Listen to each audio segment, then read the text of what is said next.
하나님의 말씀을 받는 시간입니다. 하나님의 말씀은 출애굽기 17장 8절에서 16절까지의 말씀입니다. 구약성경 109면에 있는 출애굽기 17장 8절에서 16절까지 말씀을 저와 여러분이 한 절씩 교독하시고 마지막 16절은 함께 합독하여 보도록 하겠습니다. 그때에 아말렉이 와서 이스라엘과 르비딤에서 싸우니라. 이르되 우리를 위하여 사람들을 택하여 나가서 아말렉과 싸우라. 내일 내가 하나님의 지팡이를 손에 잡고 산 꼭대기에 서리라. 여호수아가 모세의 말대로 행하여 아말렉과 싸우고 모세와 아론과 훌은 산 꼭대기에 올라가서 모세가 손을 들면 이스라엘이 이기고 손을 내리면 아말렉이 이기더니 모세의 팔이 피곤함에 그들이 돌을 가져다가 모세의 아래에 놓아 그가 그 위에 앉게 하고 아론과 훌이 한 사람은 이쪽에서 한 사람은 저쪽에서 모세의 손을 붙들어 올렸더니 그 손이 해가 지도록 내려오지 아니한지라. 여호수아가 칼날로 아말렉과 그 백성을 쳐서 무찌르니라.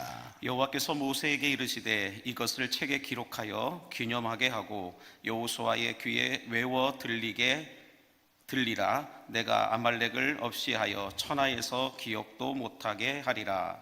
모세가 제단을 쌓고 그 이름을 여호와 니시라 하고 이르되 여호와께서 맹세하시기를 여호와가 아말렉과 더불어 대대로 싸우리라 하셨다 하였더라. 아멘. 하나님의 말씀입니다. 할렐루야. 함께 따라하겠습니다. 예수를 알고 예수를 알리라. 예수를 알고 예수를 알리라. 2025년 한 해 동안 예수님을 깊이 알게 하시는 믿음과 또 예수님을 널리 알리게 하시는 성령님의 은혜가 오늘 예배하는 여러분 모두에게 충만하게 부어지게 되기를 간절히 축복합니다. 어느 대학에서 교수님께서 학생들의 창의력을 테스트해 보기 위하여서 이런 질문을 던졌다라고 말해요. 조금만 생각을 좀 해보셨으면 좋겠어요. 어떤 사람이 낭떠러지에 서 있습니다. 그 낭떠러지 밑에는 큰 강이 흐르고 있고 이 사람 앞에는 오랜 시간 굶주린 호랑이 한 마리가 서 있었다라고 말합니다. 이 학생들에게 교수님이 물어요. 당신은 이 위기를 어떻게 벗어나겠습니까? 라고 질문을 던졌다라고 말해요. 그러자 학생들이 순간순간 짧은 생각들을 가지고 창의력 있게 대답들을 했는데 첫 번째 학생은 이렇게 답했다고 해요. 저는 낭떠러지로 떨어지겠습니다. 왜요? 저는 다이빙 선수이기 때문에 그 물에 빠져도 살아남을 수 있을 것 같습니다 라고 얘기했다고 그래요. 두 번째 학생은 이렇게 말했다고 합니다. 저는 숨겨둔 날개를 펴서 날아오르겠습니다. 왜? 나는 천사이니까 라고 말했다고 이야기합니다. 세 번째 학생은 이렇게 말합니다. 호랑이에게 아주 바싹 말라버린 깡마른 자신의 몸을 보여주면서 이렇게 말했다고 합니다. 나보다는 옆에 있는 친구가 살이 더 많으니 옆에 있는 친구에게 가보라 라고 이렇게 얘기했다라고 말해요. 네 번째 학생은 또 이렇게 말합니다. 나도 호랑이띠인데 같은 호랑이띠끼리 이러지 맙시다 라고 말하면서 설득할 것이다 라고 말했다고 얘기합니다. 학생들마다 이렇게 창의력 있고 기발한 아이디어들이 있었지만 교수님 마음에 흡족한 답은 없었다라고 말해요. 그래서 다 B학점을 줬는데 유일하게 한 학생만 A학점을 줬다라고 얘기하는데 그 학생은 뭐라고 대답을 했느냐? 이렇게 얘기했다고 해요. 이런 꼴 저런 꼴 험한 꼴 보지 않기 위해서 꿈에서 깨어난다 라고 얘기했다라고 말합니다. 자, 여러분들 같으면 어떤 답을 쓰시겠습니까? 앞에는 굶주린 호랑이가 서 있고 뒤로는 낭떠러지인데 낭떠러지 밑에는 큰 강이 흐른다라고 했을 때 여러분들은 어떻게 하시겠습니까? 그 상황에서 호랑이와 맞짱 떠 싸우시겠습니까? 아니면 낭떠러지에 떨어져 죽을지 살지도 모르는 상황에 놓이겠습니까?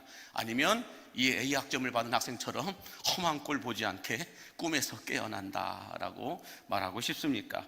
어찌 보면 오늘 본문의 말씀도 이스라엘 백성들이 430년 동안 애굽에서 노예 생활을 하다가 이제 출애굽을 하게 됩니다. 출애굽할 때 여러분 이스라엘 백성들의 마음이 어땠을까요? 꿈꾸는 것 같았다라고 얘기해요. 이 시편에 보면은 이스라엘 백성들이 출애굽할 때에 그때 우리 입에는 웃음이 가득하였고 우리는 꿈꾸는 것 같았다라고 말씀하고 있는 걸 볼 수가 있는데, 아마 이스라엘 백성들이 출애굽할 때에 그들이 물론 광야로 들어갔지만은 출애굽할 때의 그들의 마음은 황홀하고 행복하게 아마 꿈꾸는 것 같았을 것이다 라고 성경은 말씀하고 있는데요. 그러나 얼마 가지 못해서 이 이스라엘 백성들은 아말렉 족속을 만나게 되면서 원치 않는 전쟁을 치러야 하는 상황에 놓이게 되었다라고 말씀합니다.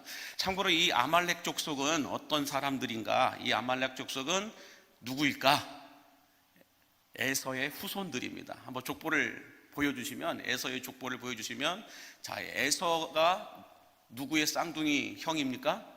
야곱의 쌍둥이 형이죠. 그래서 에서의 아버지는 이삭이고 에서의 할아버지는 아브라함이죠. 자, 이렇게 아브라함과 이삭이 있고 이삭의 아들이 에서인데, 이 에서가 3명의 아내를 두었고 3명의 아내 가운데서 엘리바스라고 하는 이 여성과 낳은 자식 가운데 하나가 아말렉이다라고 말하고 있습니다. 자, 이 아말렉 족속과 이 이스라엘 백성들이 광야에서 만나게 됩니다.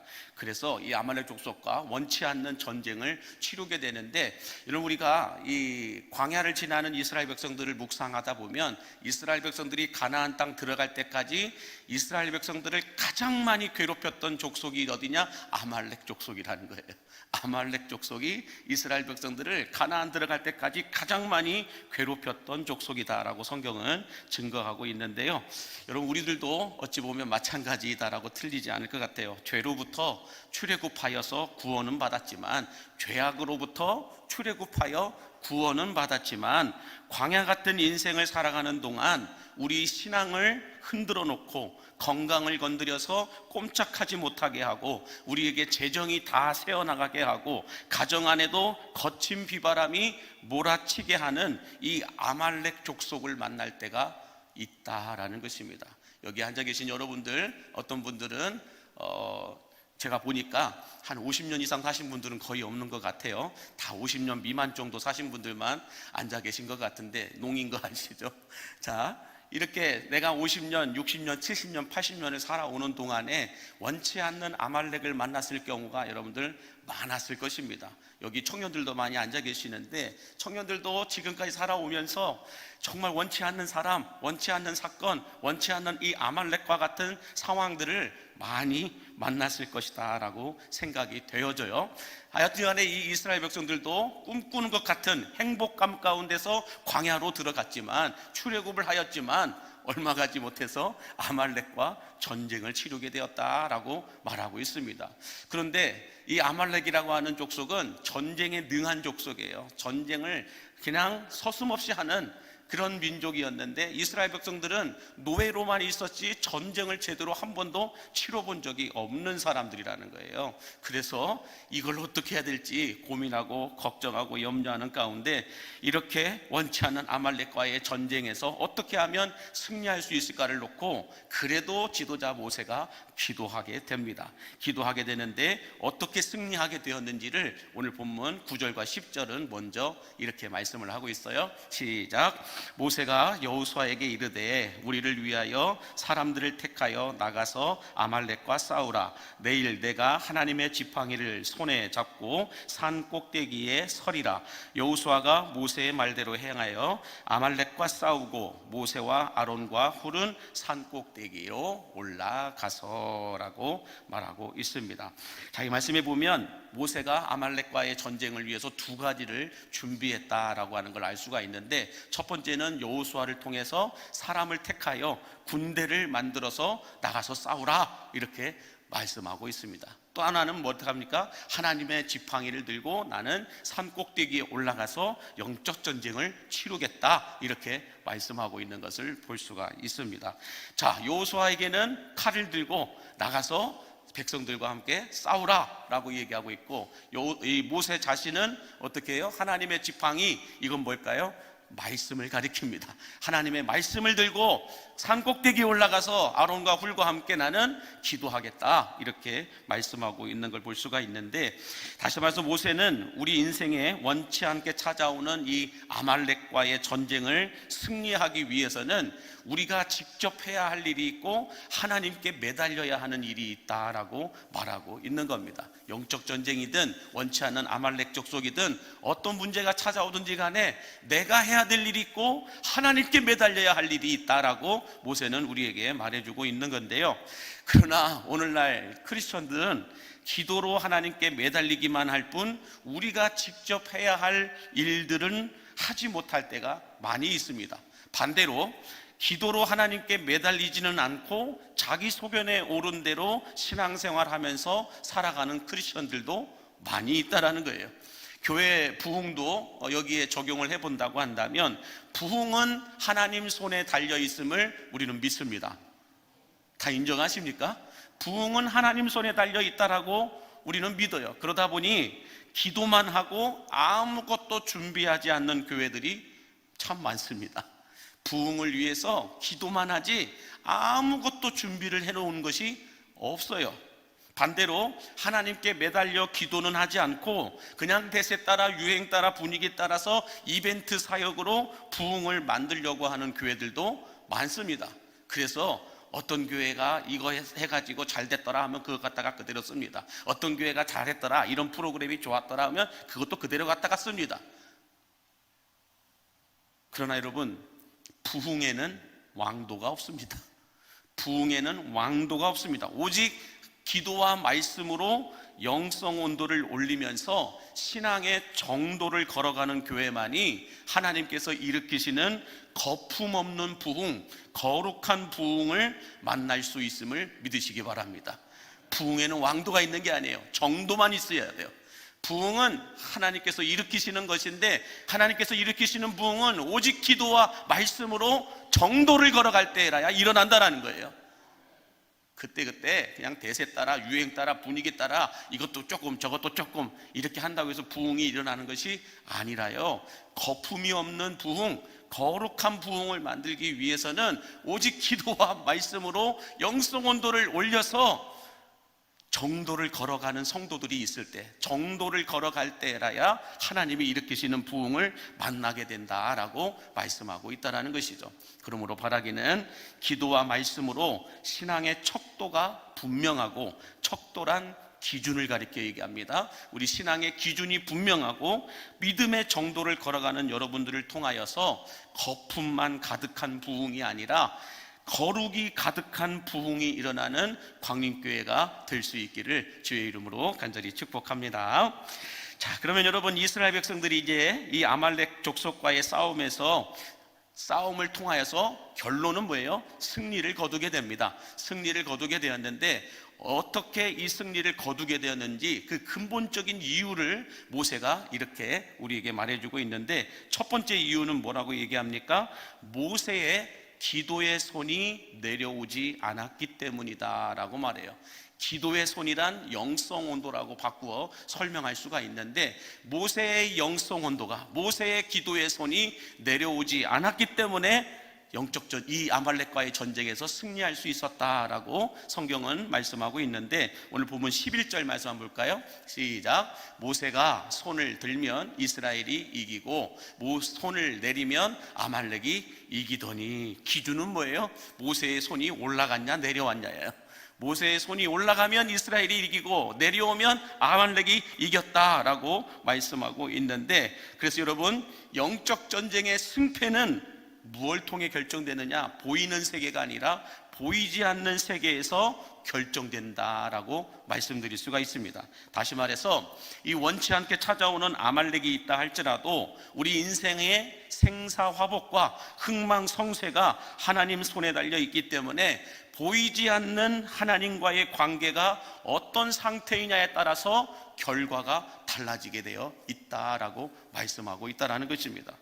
그러므로 여러분, 하나님의 손에 있는 이 생사화복과 흥망성쇠의 승패는 무엇을 통해 최종 결정이 되어질까? 우리의 기도의 손이 올라가 있느냐, 내려와 있느냐, 우리의 영성이 올라가 있느냐, 내려와 있느냐, 이거에 따라 결정된다는 거예요. 우리 인생의 흥망성쇠도, 생사화복도, 어떤 은혜도, 어떤 축복도, 뭐든지 척도, 기준은 뭐다? 우리의 기도의 손이 올라가 있느냐, 내려와 있느냐는 거예요. 그 교회의 부흥도, 그 교회의 은혜도, 그 교회의 축복도 무엇을 통해 결정된다는 거예요? 그 교회의 영성 온도가 올라가 있느냐, 내려와 있느냐, 이걸로 결정된다는 거예요. 그러므로 여러분, 우리는 아마 주님 부르시는 그날까지 우리 개인의 영성 온도, 교회의 영성 온도를 올리기 위해서 열심히 기도와 말씀으로 영적인 불을 떼어서 영성 온도를 올리는 그분들이 교회 부흥의 주역들임을 믿으시기 바랍니다.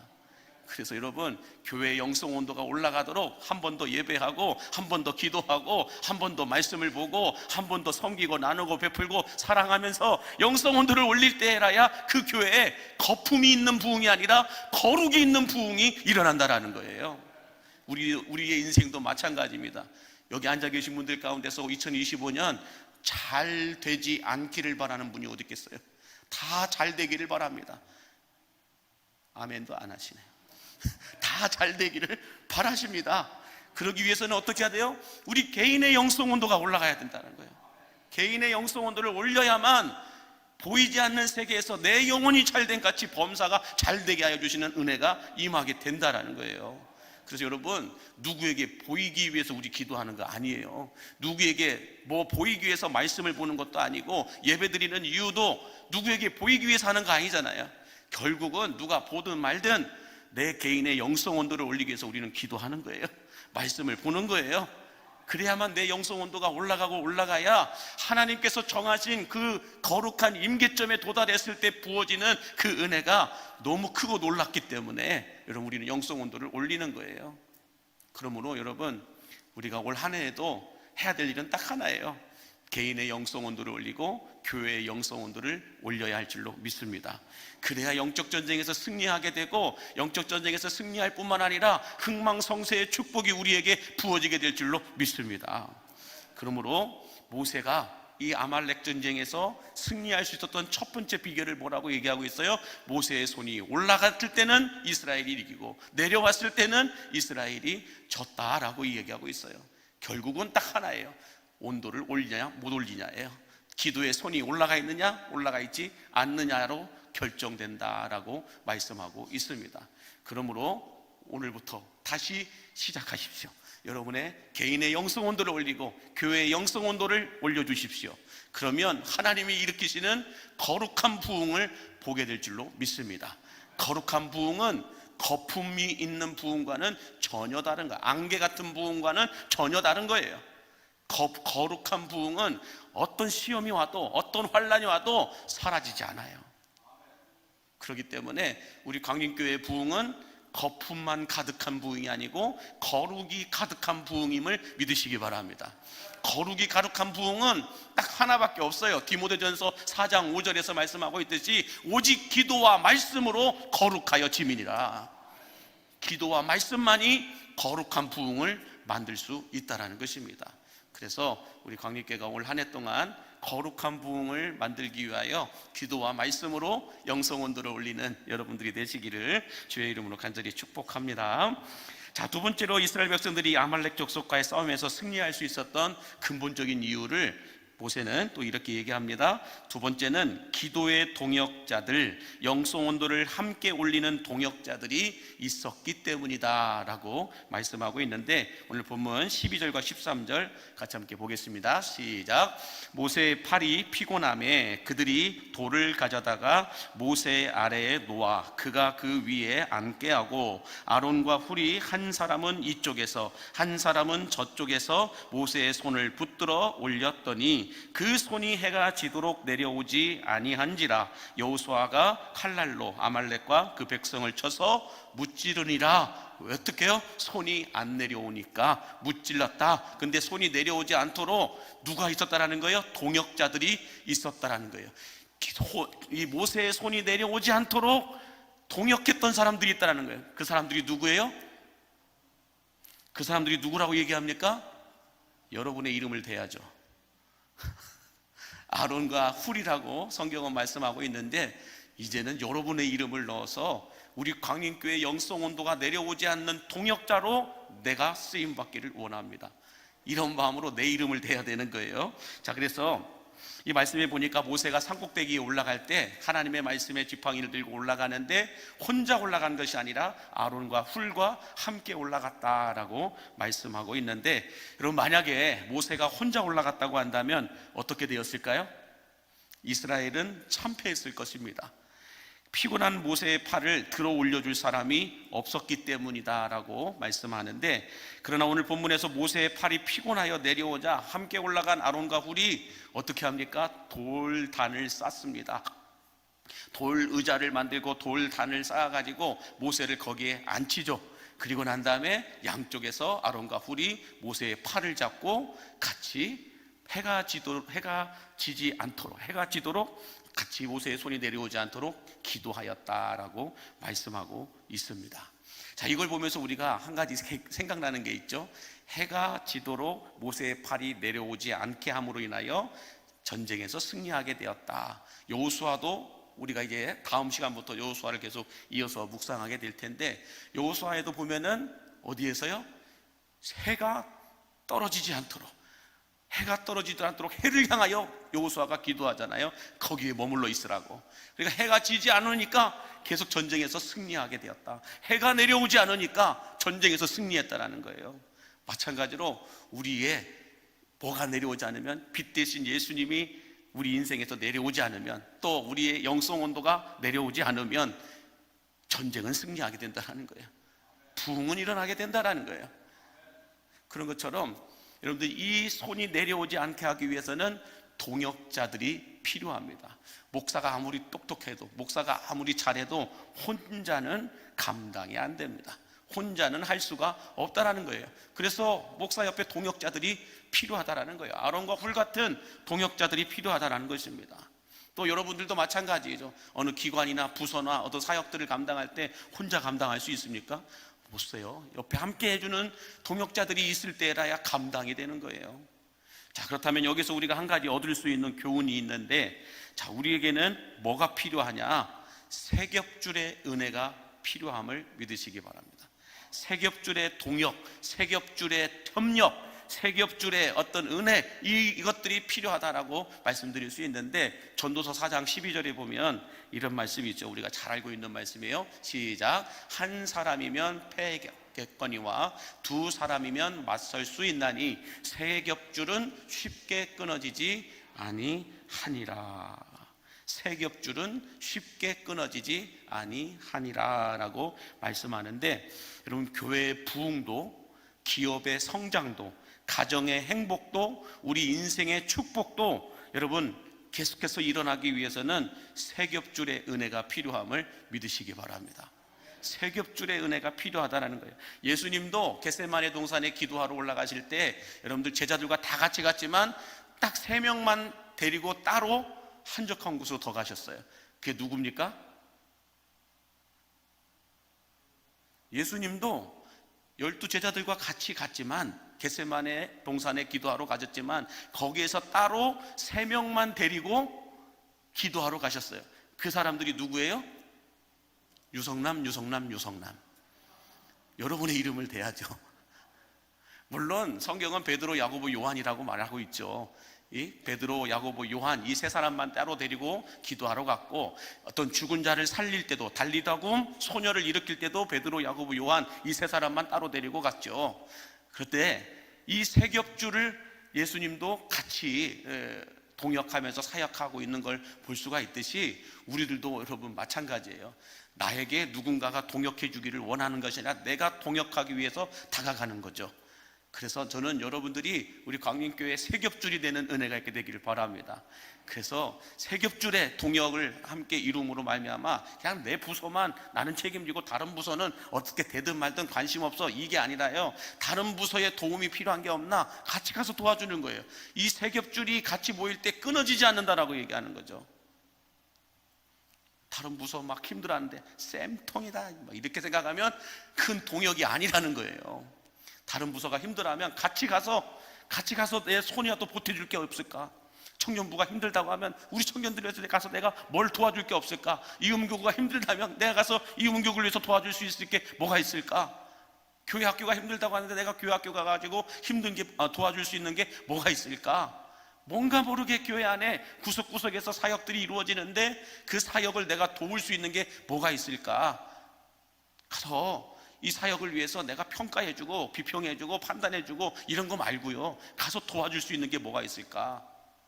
이런 세 겹줄의 은혜가 부어질 때 쉽게 끊어지지 않는다라고 말씀하고 있다는 것입니다. 그러므로 여러분, 우리들도 올 한 해 동안에 뭘 해야 되냐? 영성 온도를 올려야 되는데, 나의 영성 온도를 올리기 위해서 나의 예배 온도가 내려오지 않도록 세 겹줄 동역자가 필요합니다. 나 혼자는 멀리 가지 못해요. 혼자는 빨리 갈 수는 있어도 멀리 가지는 못한다라고 하는 속담이 있듯이, 여러분들 영성 온도를 올리기 위해서는 나 혼자는 힘들다라는 거예요. 교회 올 때도 나 혼자 오는 사람들은 좀 컨디션이 안 좋으면 쉽게 빠져요. 근데 항상 함께 세 명이 같이 따라오시는 분들이 있으면 그 세 사람 때문에 어쩔 수 없이 나와야 돼요. 새벽에도 나와야 되고 수요일도 나와야 되고 다 나와야 돼요. 세 겹줄의 동역자들이 있으면 나의 예배 온도가 떨어지지 않고 올라갑니다. 나의 기도 온도도 떨어지지 않고 올라갑니다. 아멘이십니까? 이렇게 올 한 해 동안 나의 영성 온도가 떨어지지 않도록 도와줄 수 있는 동역자, 이 세 사람만 있다고 한다면 여러분의 영성 온도는 떨어지지 않고 우리 광림교회 영성 온도도 떨어지지 않을 줄로 믿습니다. 그러므로 동역자를 찾으셔야 돼요. 나와 함께 기도할, 나와 함께 예배할, 나와 함께 말씀을 볼, 나와 함께 사역할, 나와 함께 교회를 교회되게 할 동역자들이 필요하다는 거예요. 그렇지 않고서는 내 영성 온도도 떨어지고 교회의 영성 온도도 떨어진다는 거예요. 여러분, 그 교회의 주인은 누굴까요? 물론 이렇게 얘기하면 좀 접근 방식이 좀 틀려요. 교회의 주인은 오직 예수 그리스도밖에 없지요.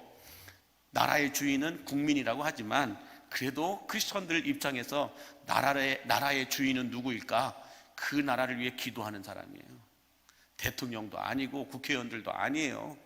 그 나라의 주인은 국민이라고 얘기하지만 어떤 국민이냐? 그 나라를 위해 기도하는 국민이 진짜 주인이에요. 교회도 마찬가지예요. 이 교회가 내 교회가 되기 위해서는 어떻게 해야 돼요? 내가 이 교회를 위해 기도할 때라 내 교회가 되는 거지, 이 교회를 기도하지 않으면 내 교회 아니에요. 필요한 교회이지 내 교회는 아니에요. 저가 여러분들의 목사가 되기 위해서는 어떻게 해야 돼요? 저를 위해 기도해 주는 사람이 제가 그분의 목사가 되는 것이지, 그렇지 않으면 필요한 목사가 되는 거지 나의 목사는 아니에요. 성도들도 마찬가지죠. 제가 여러분을 위해서 기도하지 않으면 여러분은 내 성도가 아니에요. 필요한 성도이지. 그러므로 내 교회, 내 성도, 내 목사, 내 나라가 되기 위해서는 그 사람을 위해서 기도해 주는 사람이 진짜예요. 그러므로 삼겹줄, 세겹줄, 삼겹살이 갑자기 생각나. 세겹줄이 되기 위해서는 어떻게 되냐? 세겹줄의 동역이 이루어지기 위해서는 그들을 위해서 서로 기도해 줘야 된다는 거예요. 기도해 주는 사람들이, 서로 기도해 주는 사람들이 세겹줄이 될 수 있다라는 것입니다. 그러므로 여러분들 한 해 동안 교회를 위해서 기도하시면 광림교회는 여러분의 교회가 될 겁니다. 또 저를 위해서 기도해 주면 저는 여러분의 목사가 될 겁니다. 저 또한 여러분들을 위해서 기도하면 여러분들은 저의 성도가 될 겁니다. 목사, 부목사님들도 잘 들으십시오. 자기 목원 식구들을 위해서 기도하는 목자만이 그 목장의 목자가 돼요. 그렇지 않으면 아니에요. 그러므로 나라를 위해서 기도해야 될 때고, 교회를 위해서 기도해야 되고, 목장을 위해서, 목원들을 위해서 기도해야 되고, 목사를 위해서 기도해야 되고, 또 우리 함께 성도들을 위해서도 기도할 때에 세겹줄의 은혜가 부어지면서 쉽게 끊어지지 않는 역사가 일어나게 될 줄로 믿습니다. 그러므로 오늘 제가 함께 나누고자 하는 메시지는 딱 하나입니다. 영성 온도가 떨어지면 영적 전쟁에서 실패하게 돼요. 영적 전쟁에서 실패하게 되면, 패배하게 되면 어떻게 되는지 아세요? 전쟁에서 패배한 나라는 승리한 그 나라로부터 너무 힘든 시간들을 보냅니다. 우리가 영적 전쟁에서 어둠의 권세들에게 패배하게 되면 어둠의 권세가 와서 마음대로 장난질 쳐버립니다. 마음대로 흔들어 놓습니다. 마음대로 우리를 질질 끌고 다닙니다. 그래서 죄를 지어도 이게 죄인지를 모르게 만들어 버려요. 그게 영적 전쟁에서 패배한 민족의 모습이다라고 말씀을 하고 있는데, 이런 패배가 없기 위해서는 영성 온도를 올려야 됩니다. 기도의 온도도, 예배의 온도도, 말씀의 온도도 다시 올려야 된답니다. 계속해서 멈추지 않고 올리다 보면은 여러분 어떤 일이 벌어질까요? 나의 한계점이 임계점으로 바뀌게 될 줄로 믿습니다. 나의 한계점이 임계점으로 바뀌게 되면 그때부터 어떻게 될까요? 우리 인생의 축복의 온도가 올라가게 될 줄로 믿습니다.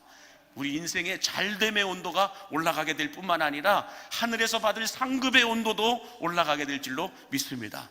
저는 그래서 온도를 올리고, 영성 온도를 올리고 올림으로 인하여서 하늘에서 받을 상급의 온도가 올라가고 이 땅에서 누리는 축복의 온도가 올라가는 여러분들이 되시기를 주의 이름으로 간절히 축복합니다.